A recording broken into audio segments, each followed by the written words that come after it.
나는 11살 때까지 아버지 쪽 본가에서 아버지, 엄마, 조부모와 함께 살았다. 그동안 남동생도 태어났다. 그런데 이 할머니와 엄마의 고부 갈등이 최악이었다. 아마도 여기서 모든 게 시작되었겠지만, 우선 할머니는 엄마의 출산 자체가 마음에 안 들었던 듯 내가 태어나자마자 태어나고 얼마 되지 않아 내 이마를 손가락으로 꾹 눌러서 죽이려고 했던 일이 2번 정도 있었다고 한다. 당연하게도 시간이 지남에 따라 화해. 할머니는 상냥해졌다? 아니, 그런 일은 없었고 학대당하면서 10년 정도를 버텨왔는데 결국 엄마가 터져서 아버지와 이혼, 나와 동생을 데리고 이사했고 할머니와는 연을 끊었다. 나는 그렇게 생각했는데 그날 3월 11일 동일본 대지진이 일어나던 날, 그날이 마침 할아버지 제삿날로 할아버지에게는 여러 가지로 도움을 받았다고 해서 실로 9년 만에 아버지의 본가로 돌아간다. 그때 집에 있던 건 나, 동생, 할머니, 이렇게 셋. 엄마와 아버지는 일이 있어 밤에 돌아오기로 했다. 마침 배달 온 점심을 다 먹고 고타츠에 들어가 주간 여성지를 보고 있을 때였다. 하면서 엄청난 소리와 함께 집 전체가 들어올려졌다 떨어지는 것 같은 충격. 그러더니 빠지직 부지직 하면서 집 전체를 울리며 정말 꼼짝 못할 정도로 위아래로 계속 흔들렸다. 나는 기어서 고다치에서 기어나와 현관으로 향해 제멋대로 열렸다 닫혔다 하는 문을 붙잡고 큰 소리로 동생을 불렀다. 할아버지 서재에서 관능소설에 심취해 있던 동생이 나와 똑같이 4발로 막 태어난 사슴새끼 마냥 기어나왔다. 그때 할머니는 위패를 모신 방에 있었다. 할머니에 대한 건 머릿속에 완전히 없었다. 간신히 동생을 집에서 끌어내고 떨어지는 기왓장을 피해가면서 마당에서 둘이 웅크리고 있으니 유리창 너머로 위패를 모신 방에 쓰러져 있는 할머니의 모습이 확인되었다. 그때는 흔들림이 상당히 멈춰 있었고 다른 집들에서 사람들이 나와 서로의 안부를 확인하고 있었다. 나는 어쩔 생각인지 다시 집으로 할머니를 구조하러 들어갔다. 할머니는 우는 소리를 하면서 할아버지의 위패와 경정 같은 것을 껴안고 뭔가 중얼대며 연불 같은 혼잣말을 하고 있었다.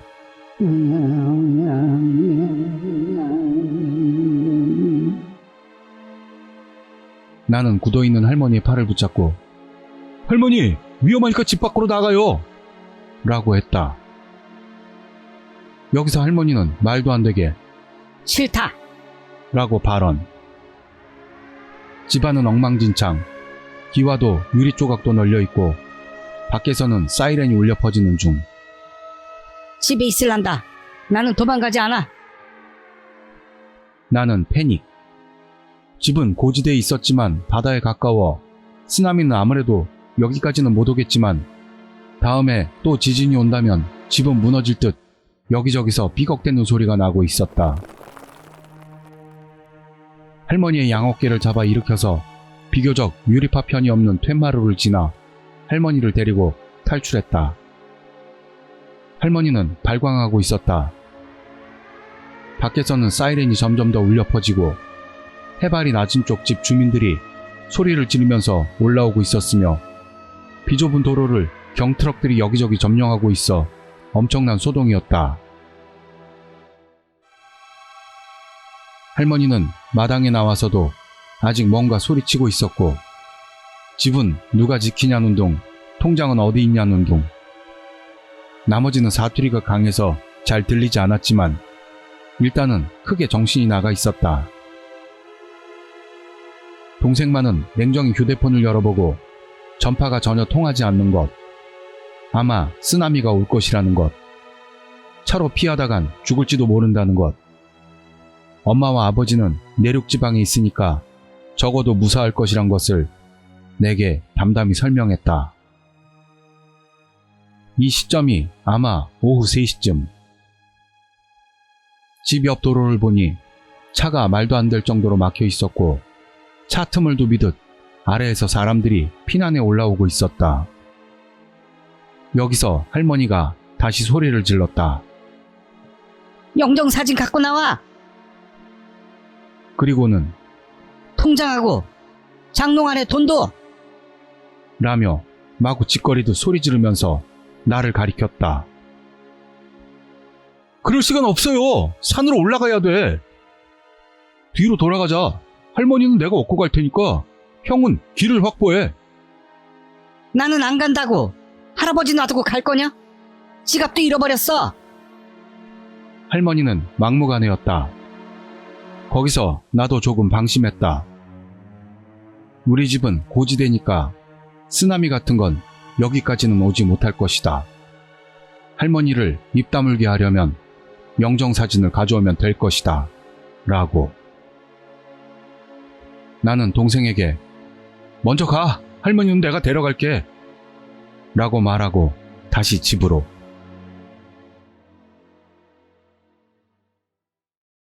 여진이 계속되고 있어서 창문에 유리 조각들이 쨍그랑거리며 떨어지고 있다. 내가 넘어진 불단 아래에서 영정사진을 꺼내는데 웬일인지 집안까지 따라온 할머니가 그거 아니야. 큰 거. 위에 있는 거.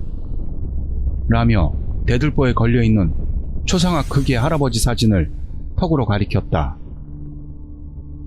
대들보의 사진은 사다리를 걸치지 않으면 손이 닿지 않는다. 나도 냉정을 찾고 점점 화가 나기 시작해서 그건 무리야! 할머니가 가서 꺼내! 라고 소리를 질렀다. 집 밖에서 온다! 하며 누군가가 외치는 소리가 들렸다. 또 여진인가 생각했다. 엄청난 소리로 땅이 울리기 시작하고 밖에서는 도망쳐! 라든가 서둘러! 라는 여러 사람의 고함이 들렸다. 심상치가 않아 밖으로 뛰어나왔다. 언덕 아래 바다 쪽을 내려다보니 모래사장이 보이질 않았다. 시커먼 먹물 같은 물이 방파제까지 아슬아슬하게 채워져 있었다. 쓰나미다! 누군가가 소리쳤다. 할머니! 안 돼! 이젠 안 돼! 쓰나미가 왔어! 사진은 내가 챙겼어! 빨리 도망가야 돼! 지갑은 어디에 있어? 언덕 아래에서는 목소리가 먹힐 정도로 천둥과 태풍이 한꺼번에 온 것 같은 굉음이 울려 퍼지고 있었다. 나는 대답도 듣지 않고 할머니의 팔을 잡고 뒷문으로 달렸다. 곁눈질로 언덕 아래를 보니 어릴 적 친구네 집에 쓰나미에 쓸려온 경트럭이 박혀 있었다. 할머니! 동생은 어디 갔지? 먼저 갔나? 지갑 가져와. 너 사진 어디 있는데? 야! 할머니는 온 힘을 다해 계속 내 어깨를 때리면서 절규했다. 계속해서 뒤쪽에서 비명이 들려왔다. 뒷문으로 돌아 산길로 나왔다. 조금 전망이 높은 곳에 서서 보니 우리 집 두 채 아래에 있는 집에 대량의 잔해가 부딪혀와서 쓸려 내려가고 있는 참이었다. 잔해 안에는 빨간 옷을 입은 사람이 섞여 있었다. 아무리 봐도 여기까지 올 것 같았다. 그것도 수십 초 안에. 아, 죽는 건가? 라고 막연히 생각했다. 멍하게 있는 내 어깨를 할머니가 넘어뜨릴 듯 밀었다. 사진 어디다 뒀냐고? 어머, 위패도 안 가져왔네? 너, 가서 빨리 가져와. 할머니는 지금 쓰나미에 쓸려가려는 집으로 돌아가라고 내게 말하고 있다. 나는 거기서 제정신이 들고 뒤쪽 급경사면에 포장도 되어 있지 않은 산을 네 발로 기어 올랐다. 할머니가 내 다리를 붙잡더니 끌어내린다. 왜 이래요? 죽는다고! 정신 차려요! 쓰나미가 온다고요! 빨리 가, 이놈아. 누가 널 키웠는지 알기나 해? 무슨 소리야! 빨리 올라가야 돼! 뭐냐고! 내가 살려둔 거야, 이놈. 그때 죽였어야 했는데. 빨리 집으로 가라고! 진흙투성이의 네 발을 급경사면에 둔 채로 나는 할머니를 돌아봤다. 할머니는 내 다리를 붙잡고 어릴 적 봤던 그 야차와 똑같은 얼굴로 나를 더욱더 끌어내리려 하고 있다. 할머니의 뒤로는 집과 차로 된 더미들. 나에게 돌아가라고 하던 우리 집은 이미 잔해에 휩싸여 지금 막 무너지려 하고 있었다. 할머니 얼굴을 보고 어릴 적 할머니와의 추억이 만화처럼 뇌리에 되살아났다. 고양이가 먹고 남은 먹이를 내게 억지로 먹였던 일. 방구석에 비닐 테이프를 둘러놓고 거기를 벗어나면 두들겨 패던 일. 엄마 욕을 쓴 편지를 읽어주던 일. 내가 키우던 인꼬에게 모이통에 세제가루를 잔뜩 쌓아놓았던 일. 그래서 나를 자기 집에서 알아서 나오게끔 만들었던 거구나. 갑자기 냉정해진 나는 하고 대답을 하고 허리를 비틀어 밑에 있는 할머니의 양팔을 끌어당기려고 잡았다. 대부분의 잔해는 도로 쪽으로 넘쳐나왔고 물살이 빠른 파도가 아까 올라왔던 정원으로 밀려 들어오고 있었다. 내가 얼빠진 대답을 해서 그런지, 자기를 끌어올리려는 동작을 해서 그런지 할머니는 순간 평소대로의 얼굴로 돌아가서 힘을 뺐다. 그래서 그대로 양팔을 잡은 채 할머니를 밑으로 향해 살짝 놓았다. 할머니는 한단 아래의 산길에 엉덩방아를 찧으며 이놈아! 라고 평소처럼 말했다. 평소의 얼굴도 하고 있었다. 나는 그대로 네 발로 경사면을 기어 올랐다. 여기저기서 들리는 폭발음 속에서 나는 정신없이 올라갔다. 지금 어디까지 쓰나미가 와 있고 자신이 가고 있는 방향이 맞는지 전혀 알 수가 없었다. 얼마나 올랐을까 확실치는 않지만 문득 뒤를 돌아보자 7m 정도 되는 곳에서 파도는 멈춰 있었다.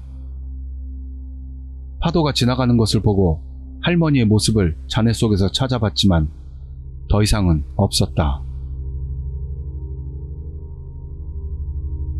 그로부터 1년이 지났어도 할머니는 아직 발견되지 않고 있다. 이상으로 끝이다. 가족 중 사망한 사람은 할머니뿐으로 할머니의 사망 신고는 아버지에 의해 일찌감치 접수된 것으로 알고 있다. 시체를 제대로 찾았는지 어떤지도 모르겠지만 그 이후 아버지의 친가 쪽으로는 관여하지 않고 있다.